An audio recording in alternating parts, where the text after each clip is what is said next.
Inicialmente, gostaria de deixar bem claro que não tenho a menor intenção em agredir suas tradições e seus costumes quanto à comemoração do Natal, quer pelos católicos, protestantes, evangélicos, espíritas e por qualquer outra forma, mesmo que ela não esteja afiliada a uma religião denominada cristã. Mesmo nos países orientais de religião predominantemente budista, muitos celebram a festa de Natal. Portanto, o objetivo dessa mensagem é esclarecer os fatos históricos, confrontar tradições e costumes com os ensinamentos bíblicos e deixar que você tire suas próprias conclusões. Antes de começar, eu gostaria de te pedir para se inscrever em nosso canal. E se gostar do vídeo, curta e compartilhe com mais alguém. Seja muito bem-vindo ao canal Ilustração da Bíblia. Afinal, o que é o Natal? Nesta época é comum enfeites nas portas das casas e no seu interior grandes ou pequenas árvores de Natal.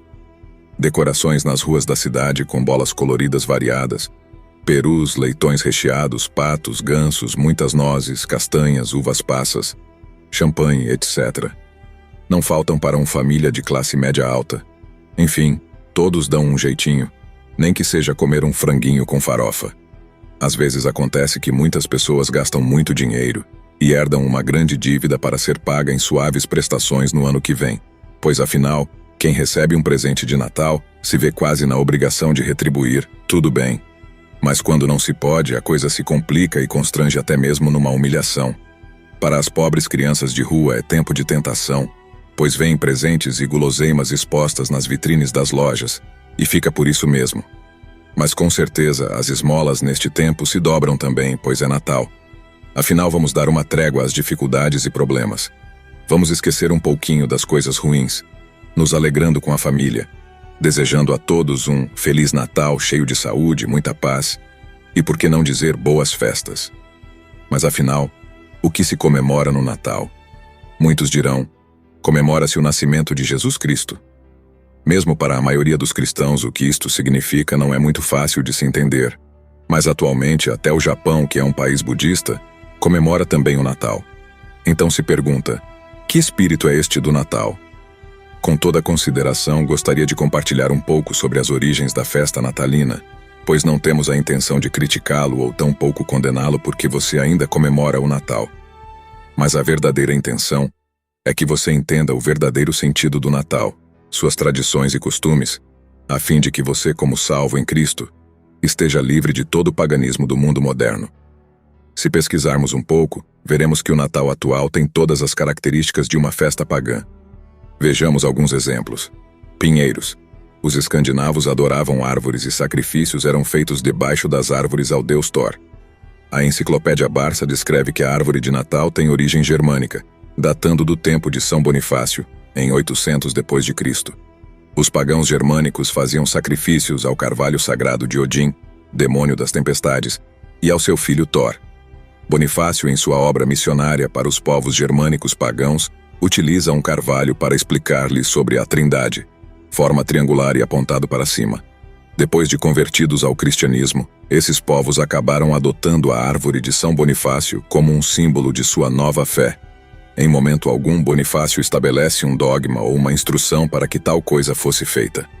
Foi apenas um sincretismo que transformou a antiga tradição de adoração ao deus Thor no símbolo da Trindade cristã. Há também teorias que no século XVI, Martinho Lutero decora uma árvore no interior de sua casa para ensinar seus filhos como as estrelas brilham na escuridão. Como dito anteriormente, os cristãos germânicos continuaram o costume pagão de colocar-se árvores no interior de suas casas, mudando apenas seu simbolismo. O costume se espalhou para cristãos da Inglaterra e depois para outras regiões. O ato de cortar as árvores para enfeitá-las é bem antigo. Vejamos o que diz o profeta Jeremias, capítulo 10, versículos 3 e 4. Porque os costumes dos povos são vaidades, pois cortam do bosque um madeiro, obra das mãos do artífice, com machado. Com prata e com ouro o enfeitam, com pregos e com martelos o firmam para que não se movam. Quando os pagãos se tornavam cristãos, normalmente sem uma profunda experiência com Jesus, levavam consigo todos os costumes pagãos, apenas orientados a mudarem o simbolismo para valores cristãos.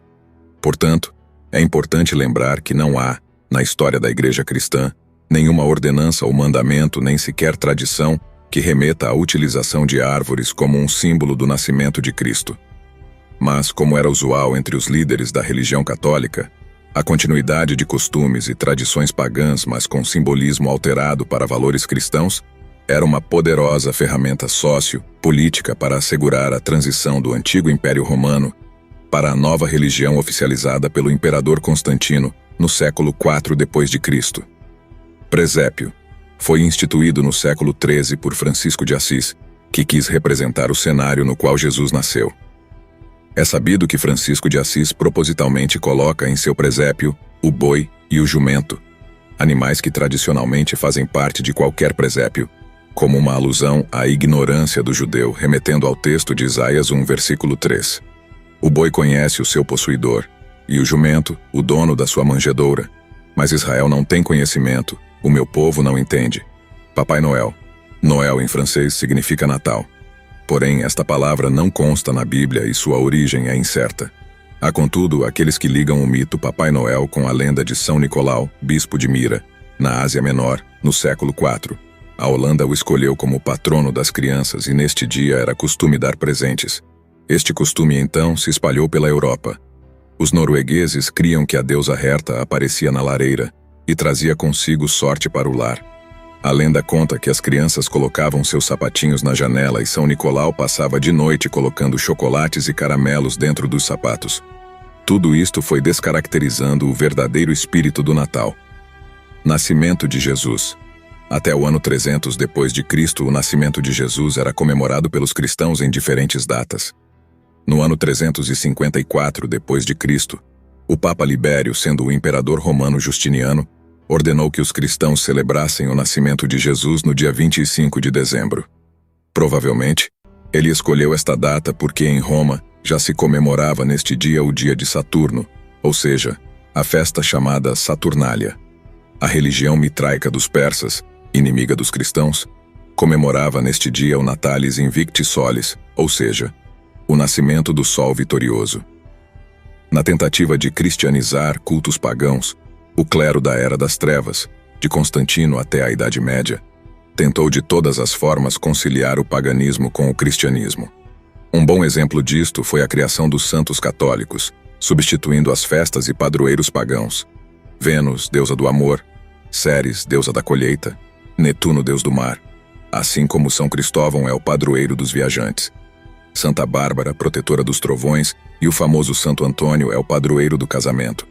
É interessante notar que vários pais da Igreja Católica deixaram registros de exortação contra as práticas pagãs dos recém-convertidos cristãos do Império Romano. Sobre o antigo costume romano de se pendurar coroas de flores, guirlandas, nas portas das casas, Tertuliano escreveu para os cristãos: Se vocês renunciaram os templos, não transformem as vossas portas e as vossas casas em templos. Em 245 d.C., Orígenes de Alexandria, comentando sobre Levítico 12:1-8, exorta os seguidores de Cristo que apenas pecadores celebram aniversários. Em 303 d.C., Arnóbio de Sica ridiculariza a ideia de celebração do nascimento de deuses, associando tal costume com o paganismo greco-romano, onde deuses eram concebidos e nasciam como seres humanos. Afinal, quando nasceu Jesus? Em Lucas 2:8 diz que haviam pastores guardando seus rebanhos durante as vigílias da noite. O inverno em Israel é rigoroso, e isto é pouco provável que tenha acontecido no inverno. Lucas 2:1 diz que César Augusto convocou um recenseamento para o povo judeu. É pouco provável que realizariam um recenseamento no inverno, onde o povo deveria percorrer a pé ou no máximo em lombo de animal, grandes distâncias durante o inverno. Além do mais, José não iria expor uma mulher grávida a andar a céu aberto nestas condições. Lucas 1:5 diz que naquele exato momento Zacarias servia no templo como sacerdote no turno de Abias.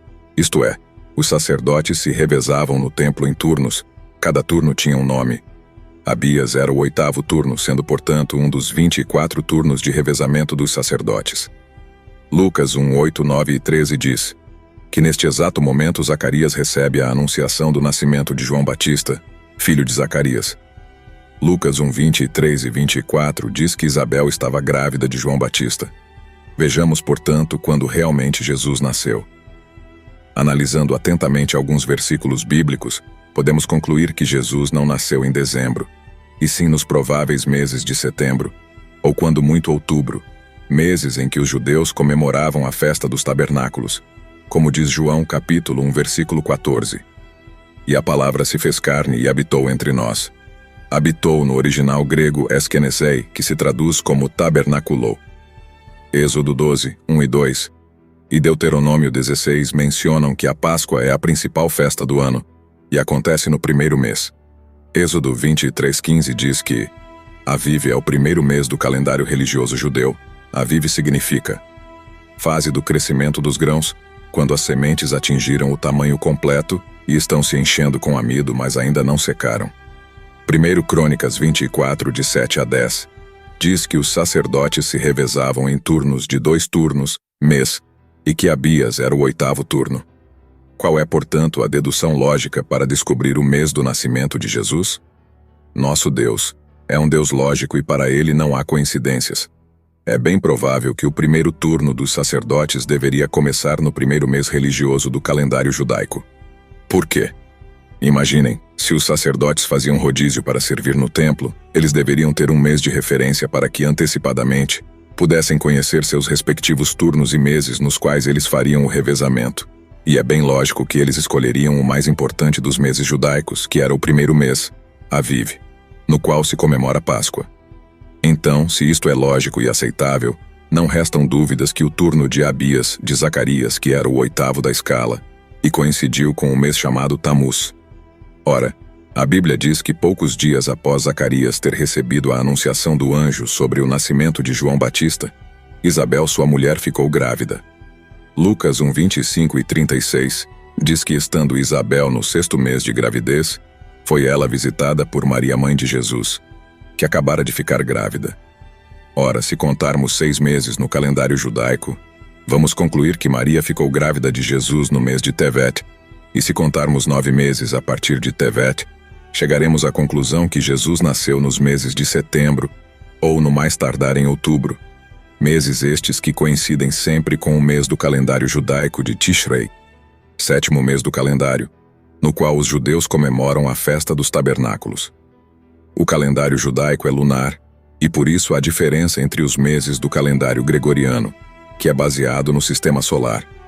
A propósito, no jornal Estado de Minas, do dia 16 de dezembro de 1990, foi publicada uma matéria pelo professor Nelson Travnik, do Observatório Municipal de Campinas, São Paulo, que os computadores já calcularam com base em dados astronômicos, que a data provável do nascimento de Cristo foi em 15 de setembro do ano 7.